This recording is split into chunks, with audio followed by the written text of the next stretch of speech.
What's up everyone, welcome back to ARTV. My name is John and it's time for another episode of 7 on Sunday, the #1 fan voted Sunday series on YouTube as voted on by my fans, so you know the numbers aren't skewed at all. We've got a great episode on the docket today, one that I'm very excited about. It's 7 songs that were sung by other members of the band, obviously not the lead singer. We know bands like Green Day, NIRVANA, and many more for their lead singer and much more. We know Billie Joe Armstrong, we know Kurt Cobain, and a lot of times that's what we associate with those groups. But what about when the bassist, the drummer, or the guitarist gets to sing? I decided it would be a fun little experiment if we went out on a limb and said, what if we can find 7 amazing songs that were sung by other members of the group? And that's exactly what I did today. I hope that you guys will enjoy this video because it was so much fun to assemble. There's so many underrated gems here, and I highly recommend that you go and give these songs a listen if you haven't already. Quick self-promo, please leave a like on this video and drop a comment. Engagement helps YouTube push my videos even further, and it does help out, especially in the times when we're battling copyright bullshit. So if you would like to contribute in any other way, join my Patreon page or else pick up some merch. It's the top 2 links down below.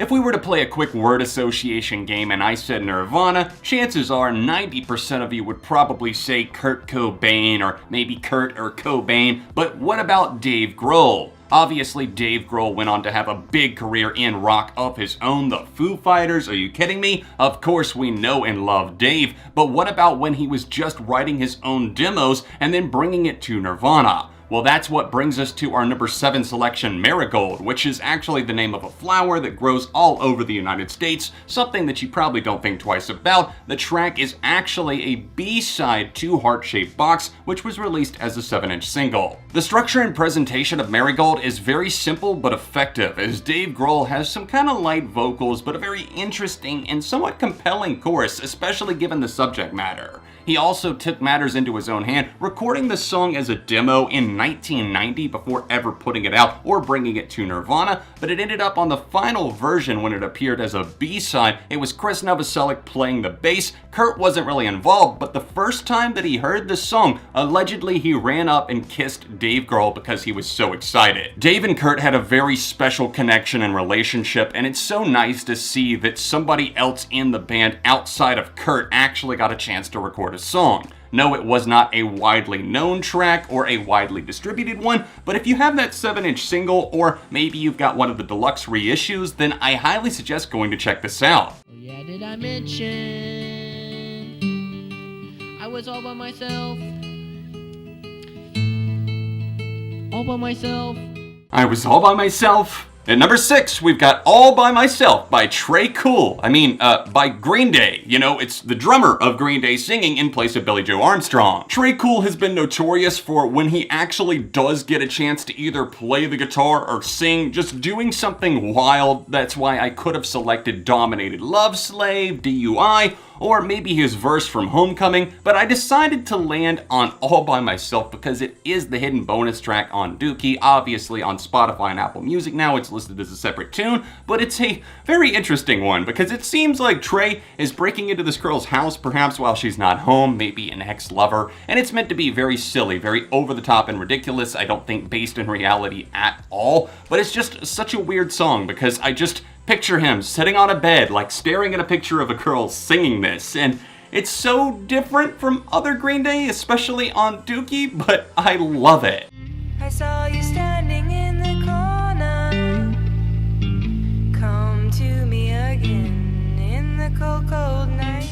Number 5, In the Cold, Cold Night, as sung by Meg White, the drummer, one half of the White Stripes. Now, Jack White is the kingpin that we associate with the color scheme of red, white, and black. It's the White Stripes, but what about quite literally the driving force behind it, Meg? She's normally behind the kit, Slay a Meg Away, but here she actually got a cut on Elephant. Over 3 minutes, not just a little cutaway song that's really, really cool. It's very spacey, kind of haunting and mysterious in a way, a little bit sexually charged, and it seems like Meg White actually came into her own on this track. Now, it's well documented that Meg White does struggle quite intensely with anxiety, stage performance issues where it's hard for her to get on and perform, probably leading to the demise of the White Stripes. It's not a fault of her own, but I do have to give her props for coming on and doing this track and also performing it live, most notably on their Under the Northern Lights DVD. It's a nice little change of pace on a perfect record, one of my favorites of all time, and I do think that Meg has a different presence to her voice that some people are not going to like just because it's so different from a lot of White Stripes stuff, but I love the skeletal feeling of the guitar and the way that she's able to build things and tie it all together with that hook in The Cold Cold Night.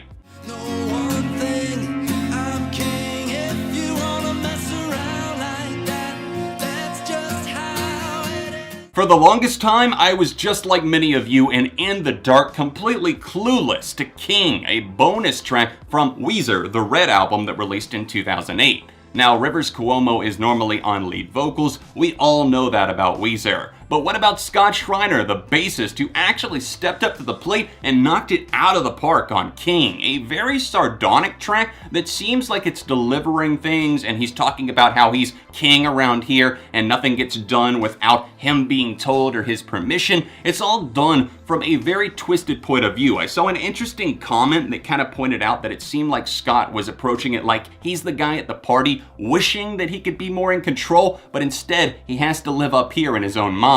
His voice comes across kind of like a ragtag 90s singer who is kind of washed up a little bit but is still trying to reclaim a bit of that former glory, and that's the exact approach that this track needed. Apparently, the behind the scenes with this one is that Scott approached WEEZER, the rest of the band, in particular Rivers Cuomo, saying, "Let's record this, this needs to make the cut." But Rivers said, "You record it if you want it so badly," and he did just that.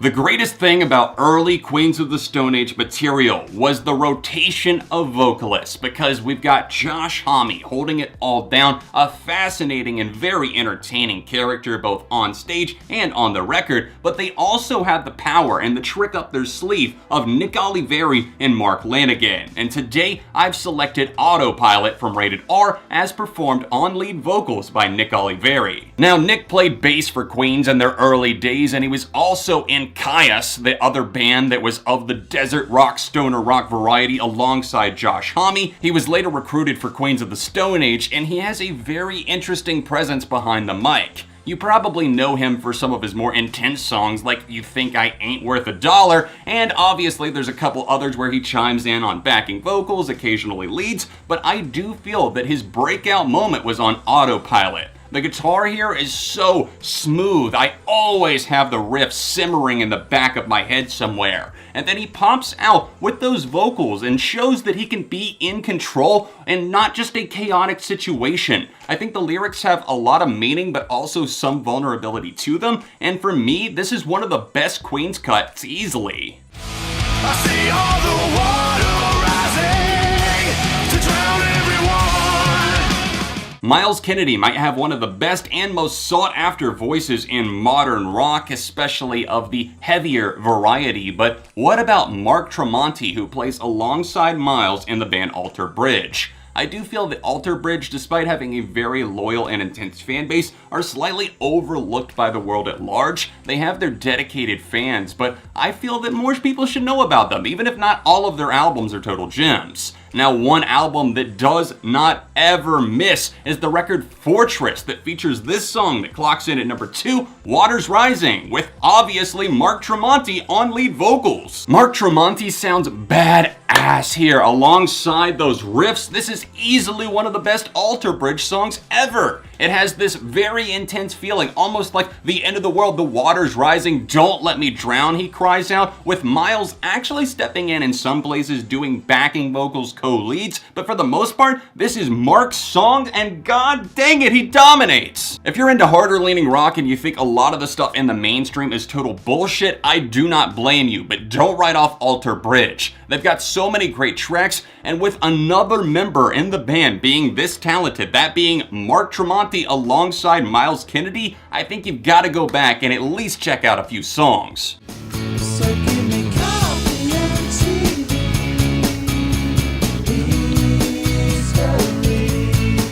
Topping our list today and coming in at number 1 is no, not the Damon Albarn-led track by Blur, it's the Graham Coxon track, who is a guitarist who sang on one of their biggest hits, Coffee and TV. This is a song that I feel still holds up tenfold to this day. In fact, it's only aged like a fine wine. I come back to this one more than any other Blur track, and early on, I didn't even know that it wasn't Damon singing. I've gone on record plenty of times to note that I've had so much trouble getting into Blur. In fact, I've never really gotten into them, but Coffee and TV is perhaps an interesting scenario because I do love this song so damn much, but it's not performed by Damon. I really like Graham's voice here. Everything is laid back. The acoustic guitars, it feels apathetic and lazy like it's supposed to. It's talking about give me coffee and TV with this deep bass line that I really do love. It's so playful and just kind of shifting around, and then the light guitar on top of it and the apathetic carefree vocals.